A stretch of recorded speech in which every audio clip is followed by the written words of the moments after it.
Salve, salve, nação rubro-negra, muito bom dia, sejam todos muito bem-vindos ao canal Marquinhos Fla Assunção.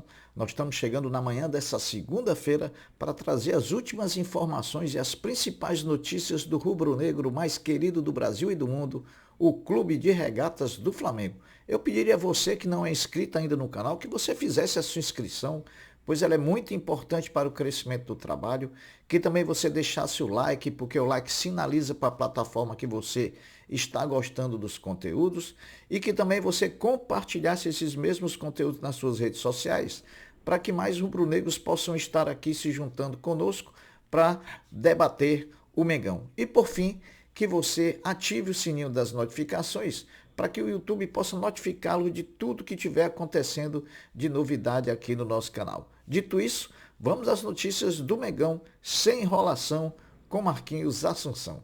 Bom, Flamengo e Vasco jogaram ontem, domingo, no Maracanã, para quebrar o recorde de público no Brasileiro de 2023. A partida de ontem teve como público pagante 64.524 torcedores e 69.473 como público presente, proporcionando uma renda superior a 3.400.000 reais. Falar em público, no Brasileiro de 2023, o Flamengo detém 7 dos 10 maiores públicos do Campeonato Brasileiro do corrente ano. Imagine se o time tivesse tido um ano vitorioso em conquistas nas competições que disputou. Imagine. Vitória do Flamengo importante ontem diante do Vasco no Maracanã. Vitória que solidifica o time no G4 da competição, garantindo nesse momento 7 pontos de vantagem para o sétimo colocado, porque a classificação até para a Libertadores é até o sexto colocado. Então o Flamengo tem 7 pontos sobre o sétimo e 5 pontos sobre o quinto, porque a fase de grupos é até o quarto colocado no G4. Então o Flamengo está criando aí uma gordura boa para garantir essa fase de classificação da Libertadores o quanto antes. Falando em título de brasileiro, esse é um objetivo que está em segundo plano. Lembrando, o primeiro objetivo é a classificação para a fase de grupo da Libertadores. Porém, vamos jogar jogo a jogo, rodada a rodada, analisando sempre a classificação após os jogos. Difícil é, mas impossível não é. Continuando a falar em título, o Flamengo joga a próxima partida contra o Grêmio, quarta-feira próxima em Porto Alegre. Uma vitória do Flamengo nos colocará a 6 pontos do líder Botafogo, que não jogará na rodada, pois o jogo contra o Fortaleza, aqui em Fortaleza, marcado para amanhã, terça-feira, foi adiado. Quer queira ou não, né, meus amigos, a pressão psicológica no time alvinegro de ver o Flamengo a 6 pontos, caso o Flamengo vença o Grêmio, vai no retrovisor, vai acontecer, pode ter certeza disso. Então, vem muita emoção por aí. Mas, para isso, o Flamengo tem que vencer o Grêmio quarta-feira, lá na Arena Grêmio em Porto Alegre. Por falar em Grêmio, no sábado ficamos felizes ao saber que o Grêmio, nessa partida contra o Flamengo na próxima quarta-feira, não poderia contar com seu centroavante titular, o uruguaio Luis Soares, suspenso pelo terceiro cartão amarelo. Ontem, no jogo do Flamengo contra o Vasco, foi a vez de ficarmos tristes por ver o nosso zagueiro Fabrício Bruno, que fez uma grande partida contra o Vasco, levar o terceiro cartão amarelo e também desfalcar o Flamengo contra o Grêmio na próxima quarta-feira. Para quem não lembra, o próprio Luis Soares elegeu o Fabrício Bruno como seu melhor marcador aqui no futebol brasileiro. É bom sempre lembrar isso, né? O zagueiro Pablo deve ser o substituto do zagueiro Fabrício Bruno, suspenso pelo terceiro cartão amarelo, já que Davi Luiz está lesionado no tornozelo e só tem previsão de volta para daqui a no mínimo 30 dias. O elenco do Flamengo se representa daqui a pouco, nessa segunda-feira, às 14h30, no CT Ninho do Urubu, onde vai iniciar as atividades em preparação para a partida da próxima quarta-feira contra o Grêmio em Porto Alegre, partida da 29ª rodada do Campeonato Brasileiro. Os titulares irão fazer um trabalho regenerativo na academia, enquanto os demais jogadores farão um trabalho técnico-tático com o staff de Tite no gramado. o treino mesmo para definição da equipe pelo treinador Tite, que pega o Grêmio, só na terça-feira, só amanhã, de manhã, porque já na terça-feira, na parte da tarde, o grupo viaja com destino a Porto Alegre para enfrentar o Grêmio. Aproveitar aqui, meus amigos, para parabenizar quem teve a brilhante ideia de levar junto do treinador Tite, na entrevista coletiva pós-jogo de ontem, Flamengo 1, Vasco 0, do preparador físico Fábio Mascheradian, que junto do treinador esclareceu muitos pontos sobre a questão física do elenco do Flamengo. A presença do preparador físico do Flamengo, Fábio Mascheradian, na entrevista coletiva, possibilitou que alguns jornalistas, e eu acho que esse jornalista foi o Caê Mota do Grupo Globo, de perguntar sobre a real situação do zagueiro Rodrigo Caio, que era um anseio de toda a torcida do Flamengo saber quais são as reais condições do Rodrigo Caio, que tem seu contrato se vencendo com o Flamengo agora no final do ano. E ouça, vou trazer aqui as aspas do preparador físico Fábio Mascheradian sobre Rodrigo Caio. Abre aspas. Chegamos aqui há aproximadamente 15 dias, quase 20. O Rodrigo tem treinado muito bem, muito bem.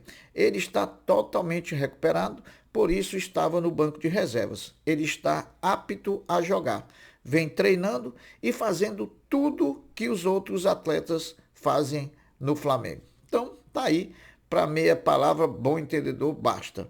Agora, comente aí no vídeo, meu amigo, opine o que você faria com Rodrigo Caio. Daria chance? Renovaria o contrato? Não dá mais? Não consegue ter sequência de jogos? Então, comente aí, opine, avalie, elogie e critique, né? Outra boa surpresa da rodada 28 do Brasileirão foi o desempenho do Matheus Gonçalves, nossa cria rubro-negra, jogando pelo Bragantino diante do Fluminense. O garoto, repito, cria da base rubro-negra, emprestado pelo Flamengo até 31/12/2023, sofreu o pênalti que originou a vitória do Bragantino sobre o Fluminense, consolidando o Bragantino na segunda colocação e deixando o Flamengo na terceira colocação do campeonato. Algumas situações que chamam a atenção no início da caminhada de Tite como treinador do Flamengo. A primeira, desejo de tornar quem participa do clube, seja funcionário, seja colaborador e seja atleta, todos importantes no processo. A cena após a partida de ontem do Flamengo 1, Vasco 0, ele descendo, indo para o vestiário, cumprimentando a todos e abraçando a todos que encontrava pelo caminho, seja quem fosse do Flamengo, mostra quem é o Tite e como foi emblemante essa imagem que a gente viu. Outra situação é a postura do time em relação às partidas e aos adversários, totalmente diferente daquela que a gente via com o Sampaoli. Também participando diretamente na reabilitação de jogadores, né? A gente está vendo aí os jogadores que estão performando muito melhor, crescendo de produção, Thiago Maia, o próprio Gabigol que entrou ontem já participou do lance do gol, coisa que não fazia há muito tempo. Então a gente entende que ele vai fazer os outros também jogarem, Cebolinha, né? E outros demais que estão aí precisando. Outra situação é a leitura de jogo, capaz de mudar o pneu do carro com o próprio carro andando. E coragem também para fazer as mudanças necessárias em qualquer momento da partida, né? Ele não hesita em fazê-las se assim tiver convicção. Em relação ao modelo de números usados no uniforme do Flamengo diante do Vasco, no mês das crianças, o Flamengo fez uma homenagem aos mirins. As camisas de ontem tiveram nomes e números desenhados pelos pequenos rubro-negros, né? As camisas, num futuro bem próximo, serão leiloadas posteriormente, sendo todo o dinheiro arrecadado destinado a instituições de caridade que fazem parte desse projeto que o Flamengo abraça. Bom, a nota triste do clássico. Um homem foi morto, dizem até ser torcedor da raça rubro-negra, e outros 4 ficaram feridos após confusões envolvendo torcedores de Flamengo e Vasco em estações de trem da zona oeste do Rio de Janeiro. Conforme informação da Polícia do Estado do Rio de Janeiro, ao todo, 76 pessoas foram conduzidas para o juizado e de torcedores e também para delegacias da cidade. Lamentável que ainda nesse tempo continue a acontecer situações dessa natureza. Sobre a partida de ontem, precisamos enaltecer algumas atuações que foram destaques na vitória do Flamengo sobre o Vasco por 1-0. Rossi, quando precisou da intervenção do Rossi, ele estava lá para garantir a nossa vitória. Muito bem, está crescendo de produção ao longo do tempo e eu acho que vai se firmar por muito tempo como goleiro do Flamengo. Fabrício Bruno, uma partida quase que impecável. Acho que o único problema do Fabrício Bruno foi ter tomado aquele cartão amarelo que tirou ele da partida contra o Grêmio na próxima quarta-feira. Thiago Maia, tá voltando à forma, hein, pessoal? Eu me lembro que o ano passado, quando o Dorival colocou ele junto com o João Gomes, ele cresceu muito. E agora a sequência dele junto com o Pulgar, os dois revezando ali, um vai e o outro fica, e também a cobertura dos laterais está fazendo o futebol do Thiago Maia crescer. Lembramos que aquela metida de bola para o Gabigol ir na linha de fundo e cruzar para o Gerson fazer o gol foi do Thiago Maia. Pulgar.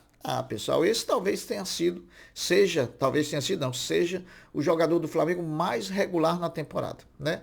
Não joga mal uma partida, né? Ele sempre se sobressai diante dos outros jogadores. Gerson, eu queimei minha língua. No intervalo pedi a substituição do Gerson, mas o Gerson é o seguinte, quando ele quer jogar bola, ele sempre vai ser um dos melhores da partida, isso é fato. Também quando ele não quer, e ontem ele queria. Ontem ele fez, além de ter feito o gol da vitória, ele fez uma bela partida jogando com o manto sagrado rubro-negro. Arrascaeta, enquanto aguentou, enquanto teve o físico, foi muito importante. No primeiro tempo, botou o jogo debaixo do braço e disse ele é meu, e só não fez o gol por infelicidade ou porque o próprio goleiro do Vasco, Léo Jardim, se ouve muito bem durante a partida. E, para terminar, como destaque da partida, o nosso treinador Tite, que vem aí surpreendendo pela condução até agora certeira que está tendo no Flamengo.